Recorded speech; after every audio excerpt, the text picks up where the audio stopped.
Question 1. Operational risk quantification often uses the loss distribution approach, LDA. When comparing severity-frequency modeling to scenario analysis, what is the primary conceptual distinction that guides which method to use under Basel III? A. Severity-frequency modeling uses real loss data, while scenario analysis relies on expert judgment for low-frequency, high-impact events. B. Severity-frequency modeling is only qualitative, while scenario analysis is strictly quantitative. C. Scenario analysis only focuses on financial metrics, whereas severity-frequency includes reputation and compliance. D. Under Basel III, only quantitative models are allowed, so scenario analysis is discouraged. Correct answer. A. Severity-frequency modeling uses real loss data, while scenario analysis relies on expert judgment for low-frequency, high-impact events. Explanation. Under Basel III's advanced measurement approach, LDA uses empirical loss data to model frequency and severity distributions. However, for tail events with insufficient loss history, scenario analysis supplements with expert estimates of extreme yet plausible outcomes, ensuring robust capital and risk planning. Option B misstates methods. C miscategorizes qualitative aspects. D is wrong. Scenario inputs are permitted per regulatory guidance. Question 2. In Risk and Control Self-Assessment, RCSA, why is it critical to calibrate qualitative scales, e.g., low, medium, high, across units before aggregation into a heat map? A. Calibration reduces subjective bias, so aggregated risk ratings meaningfully reflect enterprise exposure. B. Calibration ensures control self-assessment happens only annually, per ISO 31000. C. Without calibration, qualitative RCSAs are considered non-regulatory under Basel.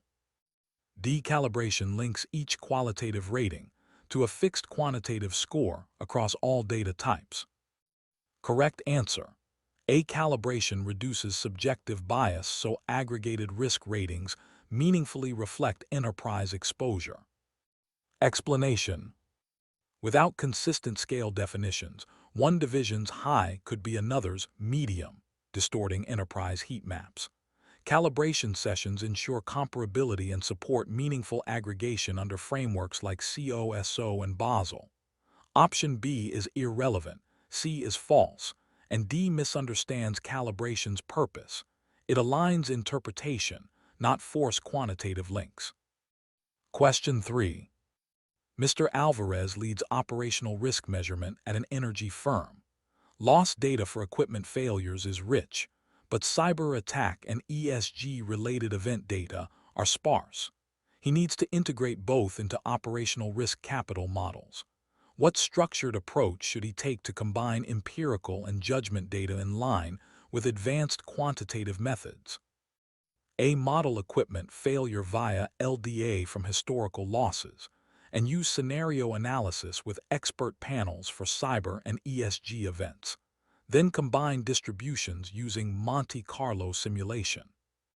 B. Use only equipment data and ignore cyber ESG events because they're rare. C. Apply qualitative scales to all events, then average across units, no modeling needed. D. Model cyber ESG events with synthetic severity data only, ignoring expert input. Correct answer. A. Model equipment failure via LDA from historical losses, and use scenario analysis with expert panels for cyber and ESG events, then combine distributions using Monte Carlo simulation. Explanation. LDA leverages rich data, while expert judgment scenarios cover tail risks with minimal history. Combining them via Monte Carlo ensures integrated probabilistic operational risk modeling, consistent with Basel III AMA and best quantitative practices. Option B omits key risks, C oversimplifies, D ignores expert judgment required for sparse risks. Question 4. When evaluating the loss distribution tail via VAR and E's expected shortfall, why is expected shortfall more informative for operational risk management? A. Expected shortfall measures average outcome beyond VAR threshold, capturing tail severity essential under extreme risk regulations. B. VAR is only used for financial risk, not operational risk. C. Expected shortfall is easier to calculate and requires no historical data. D. VAR eliminates the need for scenario analysis. Correct answer. A. Expected shortfall measures average outcome beyond VAR threshold, capturing tail severity essential under extreme risk regulations. Explanation. VAR only indicates a loss threshold, while EAS quantifies average loss in tail events, vital for assessing operational risk extremes. Alpha-wide models under Basel increasingly emphasize EAS over VAR. Option B is wrong, VAR has utility. C misstates complexity. D is irrelevant. Question 5. How can Bayesian networks enhance predictive modeling in scenario-based stress testing of operational risk? A. By mathematically combining expert priors with observed data, updating event probabilities as new data arrives. B. By eliminating the need for expert judgment entirely. C. By focusing only on single-point worst-case outcomes. D. By replacing the need for LDA entirely. Correct answer. A. By mathematically combining expert priors with observed data, updating event probabilities as new data arrives. Explanation. Bayesian networks allow scenarios to evolve as data emerges, improving probability and interdependency modeling, crucial for dynamic operational risk management. Options B, C, and D misconstrue Bayesian benefits. Question 6. Ms. Lopez, head of operational risk at a retail network, uses LDA for branch-level loss modeling, but ignores correlation between fraud and IT outages. In a stress test, these risk types escalate concurrently, but her model treats them independently. What advanced quantitative adjustment should she implement to reflect joint risk exposures accurately? A. Introduce copula functions or dependency structures in the Monte Carlo model to capture correlation between risk event types. B. Continue using separate models, then sum median losses across risk types. C. Shift all modeling to qualitative narrative scenarios, drop quant. D. Model joint impacts as if they always occur together with 100% correlation. Correct answer. A. Introduce copula functions or dependency structures in the Monte Carlo model to capture correlation between risk event types. Explanation. Copulas allow modeling joint distributions, reflecting real-world interdependencies in tail events. Option B ignores correlation, C disregards quant needs, and D overstates correlation unrealistically. Question 7. In advanced operational risk models, why is sensitivity analysis on input parameters, e.g., frequency rates, crucial after Monte Carlo simulation? A. It reveals which inputs have most influence on output magnitude, guiding where to improve risk controls or data quality. B. It reduces computation time by ignoring minor variables. C. It ensures alignment with regulatory stress test templates. D. It produces exact capital requirement regardless of controls. Correct answer. A. It reveals which inputs have most influence on output magnitude, guiding where to improve risk controls or data quality. Explanation. Sensitivity analysis focuses resources on inputs driving risk results. Regulators expect firms to understand model sensitivities. Option B is incidental, C is misaligned, D is false, controls and analysis matter. Question 8. When constructing a multi-year scenario projection under regulatory stress guidance, What's the primary benefit of discounting future loss costs using risk-adjusted rates? A. It reflects time value of money and opportunity cost, aligning with CFO costing principles. B. It reduces regulatory capital by smoothing losses. C. It doubles as qualitative sensitivity analysis. D. It's only required under IFRS 9 financial accounting. Correct answer. A. It reflects time value of money and opportunity cost, aligning with CFO costing principles. Explanation. Discounting ensures future losses are valued appropriately, supporting investment resilience decisions. It is good practice across risk disciplines. Options B, C, and D misrepresent its purpose. Question 9. Mr. Yamada conducts scenario analysis and models annual loss distributions. He discovers a cluster of medium frequency, moderately severe losses that cumulatively exceed a single high-severity tail event in contribution to risk capital. What conceptual insight must he report to senior management to guide risk mitigation? A series of mid-level events can aggregate into significant operational risk exposure and may justify mitigation despite individual low impact. B. Only tail events matter. Mid-frequency events can be ignored if below VaR thresholds. C. Annual loss distribution ignores aggregation. Focus only on discrete events.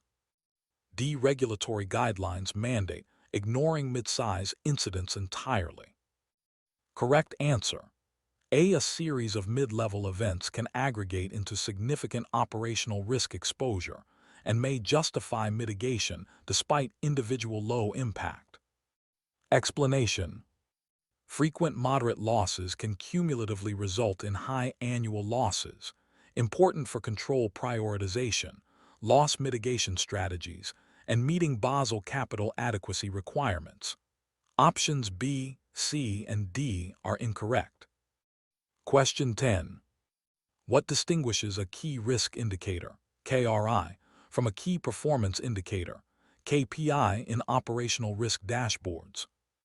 A. KRIs signal rising risk levels proactively, while KPIs measure achieved outcomes. B. KPIs follow COSO categorization. KRIs follow Basel only. C. KRIs are always quantitative. KPIs always qualitative. D. They are interchangeable terms.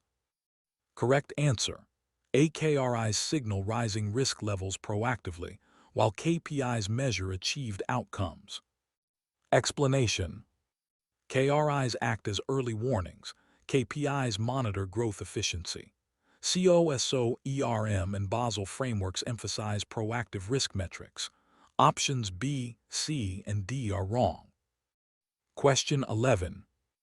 Why is it crucial to align KRI thresholds with escalation protocols in operational risk frameworks?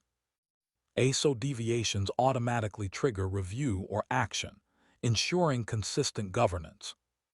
B. So employees can be disciplined when thresholds are breached. C. To meet Basel data reporting format.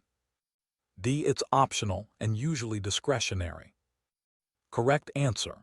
A. So deviations automatically trigger review or action, ensuring consistent governance. Explanation. Thresholds tied to escalation protocols ensure timely risk intervention. Adherence to escalation path is mandated by Basel and internal risk policies. Other options misstate purpose. Question 12. Ms. Fernandez heads operational risk for a supply chain finance firm. She observes delayed issue management, low-severity incidents listed for weeks without assignment. The dashboard reports incident counts but not aging or overdue items. What monitoring improvement should she implement to strengthen control and early warning? A. Augment dashboard to include incident aging and overdue thresholds with alert notifications to governance committees. B. Only send weekly email summaries of incidents. C. Reduce reporting granularity to monthly. D. Ignore low-severity aging since high severity matters more. Correct answer. A. Augment dashboard to include incident aging and overdue thresholds with alert notifications to governance committees. Explanation. Tracking issue aging shows unresolved risk items before severity escalates. Early detection and escalation align with COSO monitoring principles. Other options delay insights or disregard emerging risks. Question 13. What is the advantage of real-time monitoring tools over periodic reviews in detection of operational risk events? A. They enable same-day detection of anomalies, e.g., transaction spikes, versus weekly monthly reviews that may miss interim events. B. They replace the need for incident root cause analysis. C. They eliminate all operational risk. D. They only work with third-party APIs. Correct answer. A. They enable same-day detection of anomalies versus slower periodic reviews. Explanation. Real-time tools detect immediate deviations, enabling faster response. Periodic reviews could delay identifying issues until after damage. Options B, C, and D are false. Question 14. Into which category would you most likely classify an indicator measuring number of days late in vendor reconciliation? A. Key risk indicator, KRI. B. Key performance indicator, KPI. C. Control activity metric. D. Strategic objective. Correct answer. A. Key risk indicator, KRI. Explanation. Aged reconciliation days signal increased risk exposure if unresolved. It's proactive risk monitoring, whereas KPI tracks performance achievement. Option C mislabels it. D is wrong. Question 15. Scenario. Dr. M. Wangi leads operational risk oversight at a fintech. The current risk issue tracking system logs corrective action completion but lacks visibility into the quality of remediation. Recent remediation plans were closed but later reoccurred. What monitoring enhancement should he recommend? A. Introduce root cause validation steps and rechecks post-closure as part of the tracking system. B. Increase frequency of senior management meetings. C. Accept closure as sufficient evidence. D. Decommission issue tracking. Correct answer. A. Introduce root cause validation steps and rechecks post-closure as part of the tracking system. Explanation.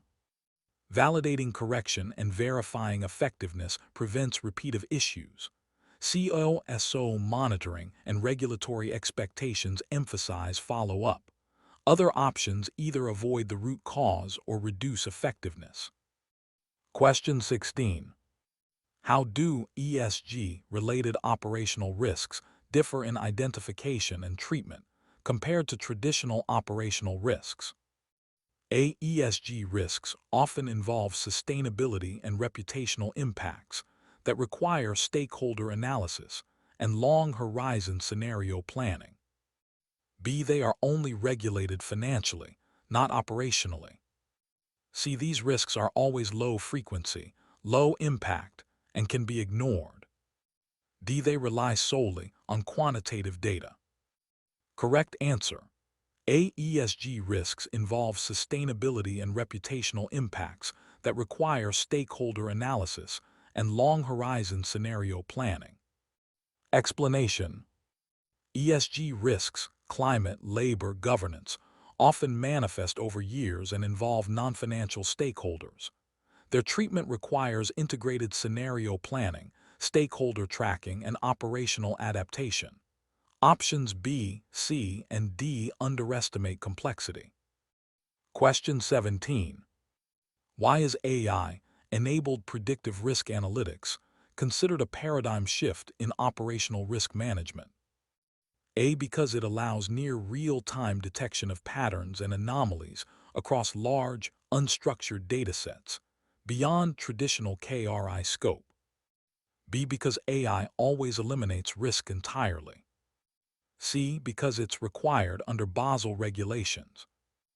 D. Because it relies on only historical structured data. Correct answer. A. It allows near real-time pattern detection across unstructured datasets beyond traditional KRI scope. Explanation.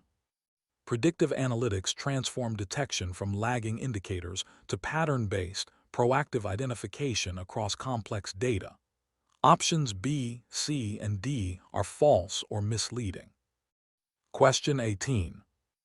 Mr. Jensen directs operational risk at a logistics company exposed to global political instability and climate-related disruptions. Traditional loss data has not flagged these trends.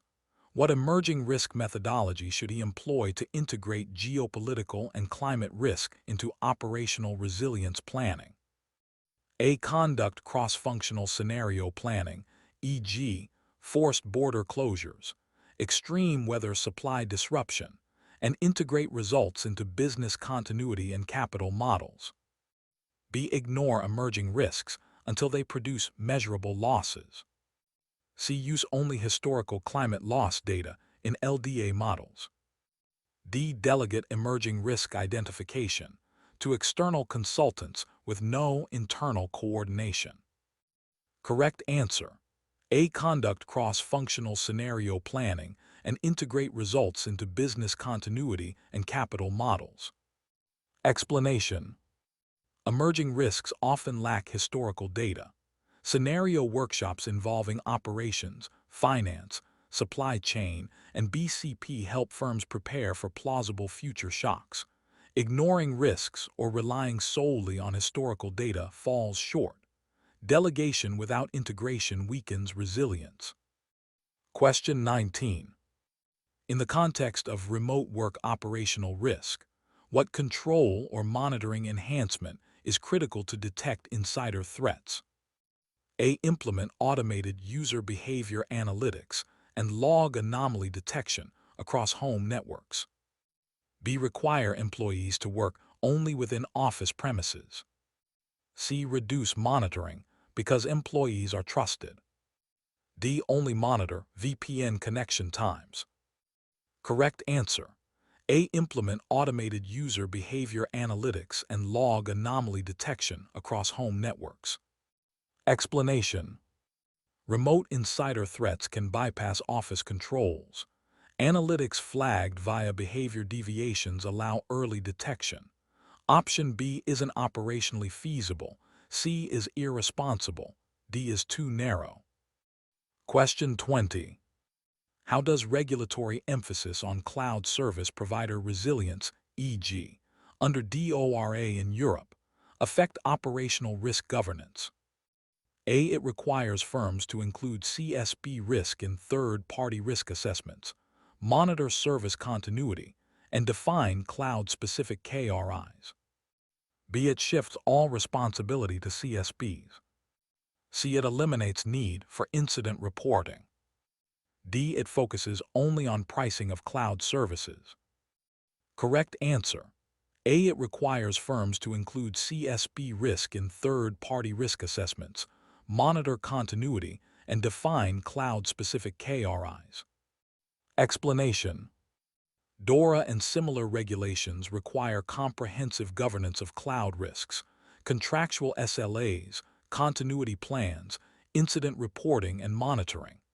Options B, C, and D are incorrect or misrepresent. Question 21. In evaluating the risk of AI model drift in automated fraud detection systems, what operational risk management control should be prioritized? A. Implement continuous performance monitoring and revalidation protocols for AI models as data patterns evolve.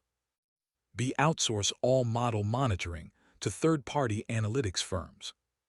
C. Only retrain AI models once every 5 years to preserve validation records. D. Disable AI and revert to manual reviews to prevent drift. Correct answer. A. Implement continuous performance monitoring and revalidation protocols for AI models as data patterns evolve. Explanation. AI models can degrade if not monitored, especially in fraud, where behavior adapts quickly. A best practice is to apply drift detection techniques, e.g., population stability index, concept drift metrics, and retrain models when performance deteriorates.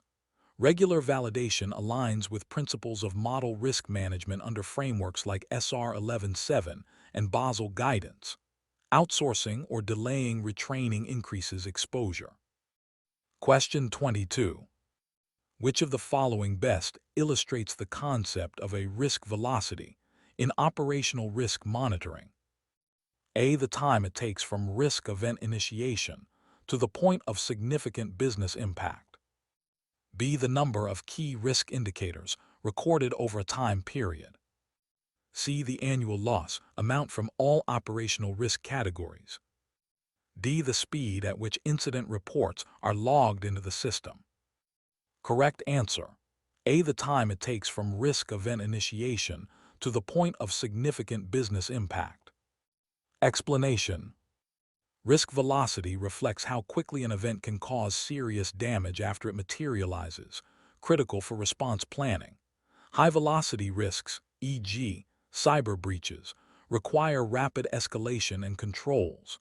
This concept enhances traditional heat maps by adding a temporal dimension. Options B. D. Misinterpret risk velocity's meaning or equate it with data processing. Question 23. Scenario.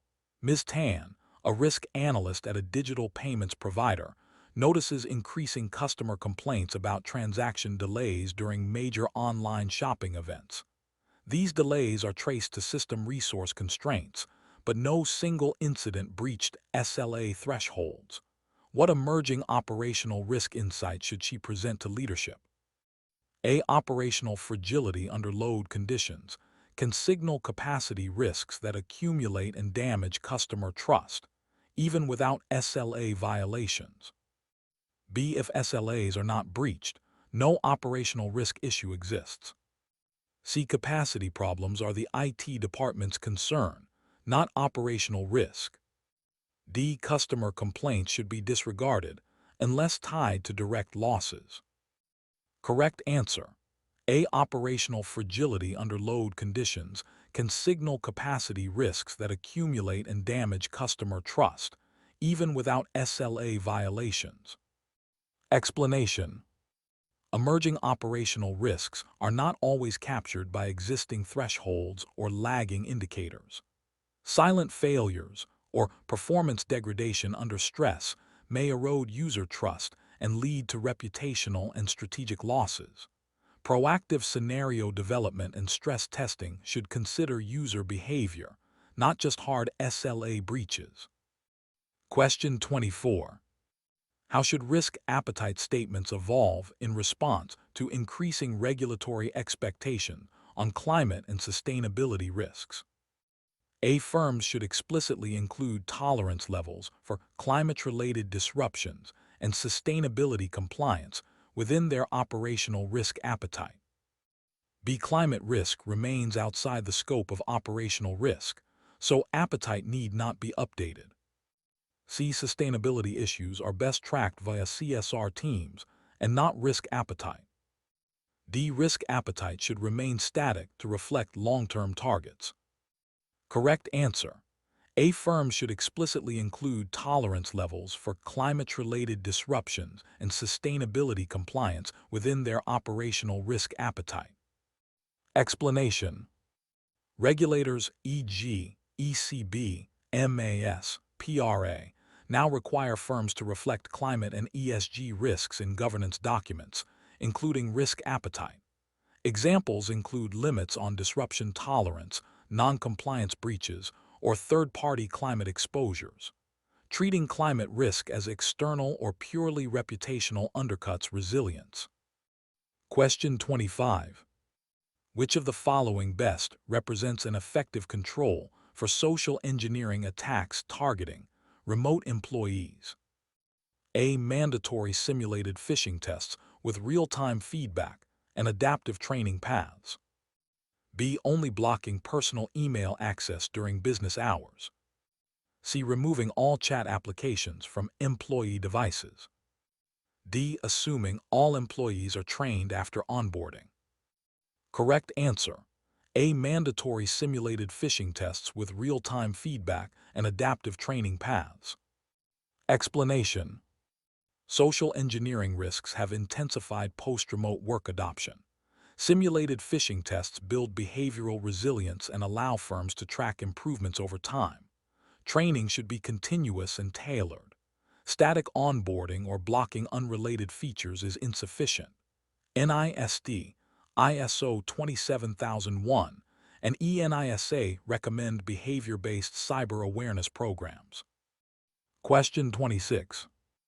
Mr. Dubois, CRO at an EU-based data services company, is preparing for the enforcement of the Digital Operational Resilience Act, DORA. His current frameworks focus on traditional continuity planning and IT incident response. What enhancement should he prioritize to comply with DORA's expanded operational resilience mandates? A. Establish end-to-end mapping of critical business services, including dependencies on ICT and third-party providers, with resilience impact tolerance metrics. B. Shift all responsibility to IT and legal compliance teams. C. Focus only on financial controls, since DORA is not finance-specific. D. Defer DORA compliance until an actual outage occurs. Correct answer. A. Establish end-to-end mapping of critical business services, including dependencies on ICT and third-party providers, with resilience impact tolerance metrics. Explanation. DORA emphasizes resilience of digital operational capacity, not just recovery from known threats. Firms must identify core business services, their dependencies, and tolerance thresholds for disruption. This mandates cross-functional coordination across IT, risk, compliance, and third-party governance. Waiting for failure or relying on siloed functions contradicts DORA's goals. Question 27. In the context of third-party concentration risk, which of the following represents a proactive risk mitigation strategy? A. Mapping all critical services that depend on the same external provider and assessing exit contingency options. B. Relying solely on the provider's SOC 2 audit report. C. Delegating all resilience planning to the procurement department. D. Ignoring providers unless they are in financial services. Correct answer. A. Mapping all critical services that depend on the same external provider and assessing exit contingency options. Explanation. Concentration risk can arise if many processes rely on the same vendor or cloud platform. Regulators urge firms to plan for alternate providers, assess portability, and test exit strategies. SOC 2 reports and procurement policies alone are insufficient. Non-financial providers can still create systemic exposure. Question 28. Which characteristic distinguishes black swan operational risks from typical emerging risks? A. Black swan risks are extreme, unexpected, and beyond regular forecasting. Emerging risks are identifiable but not yet materialized. B. Black swans are always positive opportunities. C. Emerging risks have no impact, unlike black swans. D. There is no difference. Terms are interchangeable. Correct answer. A. Black swan risks are extreme, unexpected, and beyond regular forecasting. Emerging risks are identifiable but not yet materialized. Explanation. Black swan events per Taleb are outliers with massive impact, often rationalized only in hindsight. Emerging risks, however, are known and tracked trends, like geopolitical shifts, AI misuse, or ESG shifts. Both require attention, but mitigation strategies differ. Treating them as equivalent weakens foresight. Question 29.